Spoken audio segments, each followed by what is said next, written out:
Hello and welcome to this week's edition of One Take. All of you must have watched a popular TV serial called Balika Vadhu, which told the story of a small girl child who became a bride and how she slowly rose up to defy the customs and rituals with a mind of her own.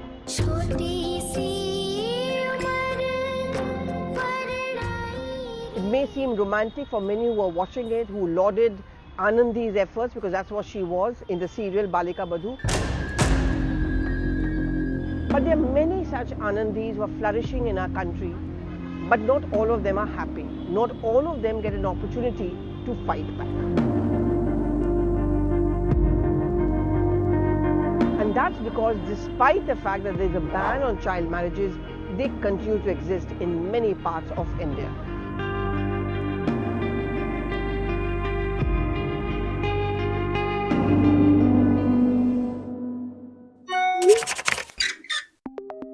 The first time around, it was in 1929 when child marriage was banned.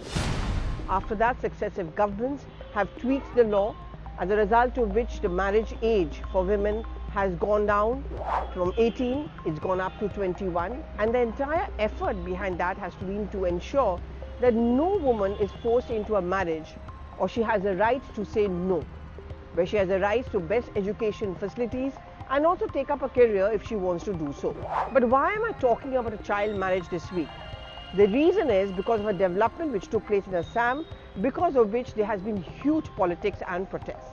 For example, over 2,000 people have been arrested for child marriages in Assam, while many have lauded this by saying this is very good and needed for women empowerment and emancipation. There are many who are protesting the fact on two grounds. One, what is going to happen to the girls who stay behind if their husbands or sons are taken away and they are the bread earners of the family? And the second important thing is there's a sniff of a political conspiracy. Many parties in Assam, for example, has accused the state government of targeting the minorities. But the fact remains is you saw a similar argument when triple talaq, for example, was banned. At that point of time, those who were in support of triple talaq had made the point that what is going to happen to those women who stayed back at home if their husbands were being picked up and arrested and they happen to be the only bread earners. But when you talk about empowerment of women, you really have to walk that entire mile, and which is perhaps the purpose of the Assamese government.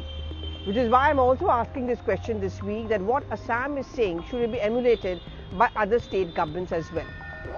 Balika Vadhu was based in Rajasthan, but you have similar child marriage cases not just limited to Rajasthan, where it is pretty rampant, but also in other states as well, like Karnataka. You have it in eastern states, you have it in West Bengal, you have it in Assam. Child marriage grew because of a social milieu. There were economic and social compulsions behind it. It is believed to have begun first during the Mughal invasion, where girls were felt unsafe. There was this worry that they would be picked up, they would be sexually assaulted and molested. Therefore, it was safe to get them married, where even a Muslim invader would think that it would be haram to touch such a woman. And what began as a necessity became a practice and a custom, and anyone who would question it or defy it would themselves be either ostracized or questioned as well. The other economic compulsion was that rampant habit of dowry. They felt that the more the girl grows up, the chances of greater demand for dowry comes up. It's better to get a child girl married off so that we don't have to face these kind of demands. She grows up, we don't have to spend on her education or on her well-being. The family she gets married to takes all the responsibility. We saw that happen in Balika Vadhu as well. So as I said, what began as an economic and social compulsion soon became a compulsion of sorts embedded in customs and rituals. And when you talk of customs and rituals, can politics be far behind? There are many state governments which have actually tweaked the minimum age of marriage of girls from even below 18 to below that. Why? Because they do not want to take on the very powerful custom or caste warlords. You all must have heard about a Khap Panchayat. When we talk about the pain which a woman or a girl child suffers in Haryana, we also raise this question about Khap Panchayats who act as a thekadars, who decide the fate of the women, who decide the fate of a particular society. It takes a lot of courage for any political party or any politician to take on these Khap Panchayats, which is why they continue to flourish in a state like Haryana, for example. That's pretty much the case with child marriages. Now the question which I'm asking then this week is that if you say something is good enough happening in Assam, then why not in other states as well, especially where child marriage is something which has become quite popular or something which is accepted. And second is it correct to say that child marriage crackdown is actually something which is targeting a particular community? Well, no, but we also have to accept the fact that there is a social milieu in which a particular section or particular caste believes in child marriage. And they feel that why waste either money on a girl to be brought up and looked after, or maybe a girl would be safer if she is married off when she is very young and taken care of. वो हमारी जिम्मेदारी नहीं रहेगी, जिस घर में जाती है उनकी जिम्मेदारी रहेगी. That is a very warped and many would say a sexist and biased attitude to have towards a girl and the reason why she is getting married off. But that's the way it is. But is it going to be possible?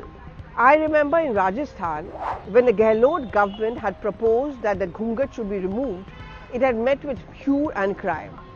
The Rajputs had protested. If you are going to be contesting elections, it's not an easy call to take because they say this is something which is soaked and seeped in our culture, and how can you tinker with culture?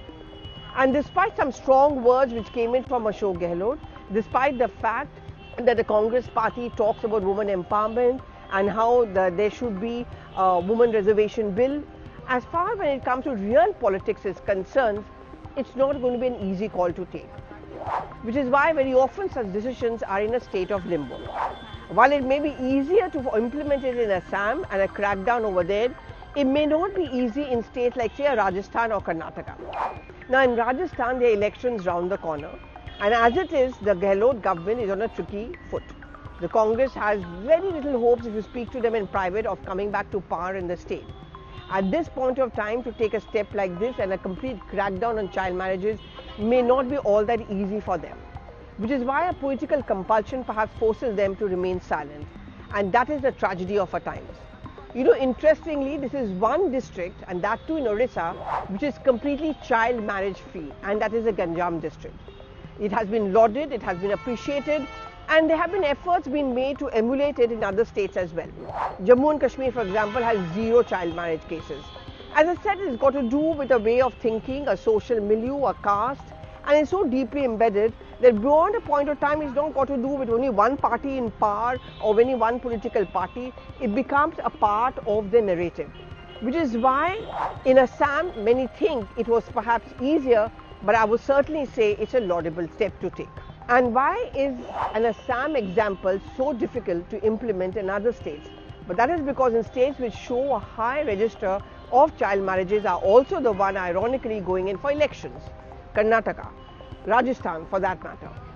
In West Bengal, we all know about the zamindari system, and since I happen to come from that state, I also understand that how during the zamindari system, young child brides were married off to rich zamindars. Poor parents could not take the responsibility, and for many of them it was a sign of prestige and status to just marry off the child. You know, in some places like in Punjab, young girls were married off, especially if they were a widow, to their brother-in-law, to their devar, so to say, because they felt it's important to protect them in the family. Which is why I'm going back to ask you this question this week, and this is something which not just women but even everyone should be thinking about. Is it easy to crack down on child marriages, and is Assam's decision politically motivated? Is it actually targeting a particular community? Is it actually targeting the minorities? And why it may be difficult for the other states, especially where child marriages are quite common now, to actually implement the Assam example. Till then, Balika Badhus will continue to grow. The numbers, many of them will not even be noticed, many of them will not even be spoken about, and many of them will not even come out in the limelight. But should that be the case? Shouldn't the fact that despite a child marriage ban, that practice continues to exist because a mindset doesn't seem to be changing? Isn't that the first change which is required? But that's only possible if our politicians lead the way. Do give in your reactions.